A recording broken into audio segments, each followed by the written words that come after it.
আবারও মর্মান্তিক পথ দুর্ঘটনা, বেপরোয়া লরির ধাক্কায় মৃত এক।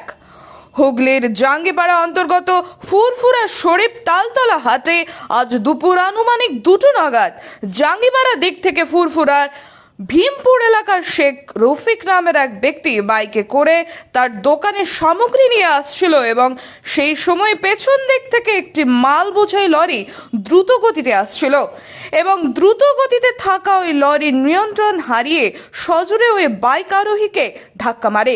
ঘটনাস্থলে বাইক থেকে রাস্তার মাঝে ছিটকে পড়ে যায় ওই বাইক আরোহী এবং ঘটনাস্থলে মৃত্যু হয় ওই আরোহীর।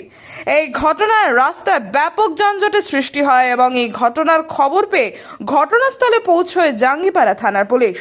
এছাড়াও পুলিশকে ঘিরে বিক্ষোভ দেখাতে থাকেন স্থানীয়রা, যার কারণে জাঙ্গিপাড়া থানার পক্ষ থেকে ঘটনাস্থলে রেফ মোতায়েন করা হয় এবং দীর্ঘ প্রায় 1 ঘন্টার পরে পরিস্থিতি নিয়ন্ত্রণে আনে পুলিশ। সাথে সাথে তুলে নিয়ে চলে গেছে। অন্তত 5 মিনিটও হলো না, 5 মিনিটের মধ্যে খবর পেলাম, যখন এলাম এসে দেখছি কিন্তু নেই, নিয়ে চলে গেছে। সবাই বলছে 2-3 মিনিটের মধ্যেই নিয়ে চলে গেছে। জাঙ্গিপাড়া থেকে 2 মিনিট লাগে এখানে আসতে, তার বাড়ির লোকেরও তো আসতো।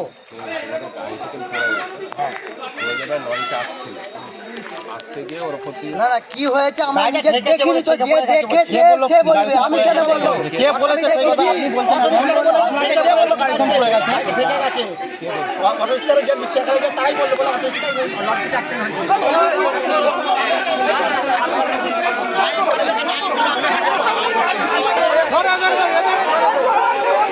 জোর হলে 1 মিনিট আমার কাছে সঙ্গে সঙ্গে খবর গেছে, আমি এসেছি, এসে সঙ্গে সঙ্গে পুলিশরা তুলে নিয়ে চলে গেছে। আমাকে তো আর কিছু খবরও দেয়নি, এসে দেখছি বলছে থানায় নিয়ে চলে গেছে।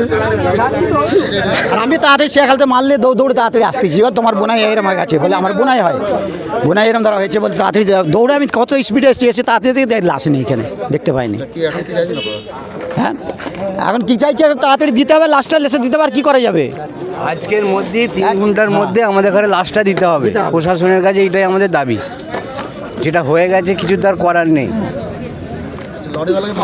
না, লরিওয়ালাকে এখনো পাওয়া যায়। লরিওয়ালা অ্যাক্সিডেন্ট করার সাথে সাথে গাড়ি ছেড়ে পালিয়ে গেছে। তার গাড়ি মালিকরা এসছে এখানটা, এখন ওসি বাবুর সাথে আমাদের কথা হয়েছে। এখন আমরা লাশ নিতে যাচ্ছি, পোস্টমর্টমের পর লাশ দেবে। এবার প্রশাসনের উপর আমাদের বিশ্বাস কি ওনা ঠিক আমাদের বিচার করবে, এটা আমাদের বক্তব্য।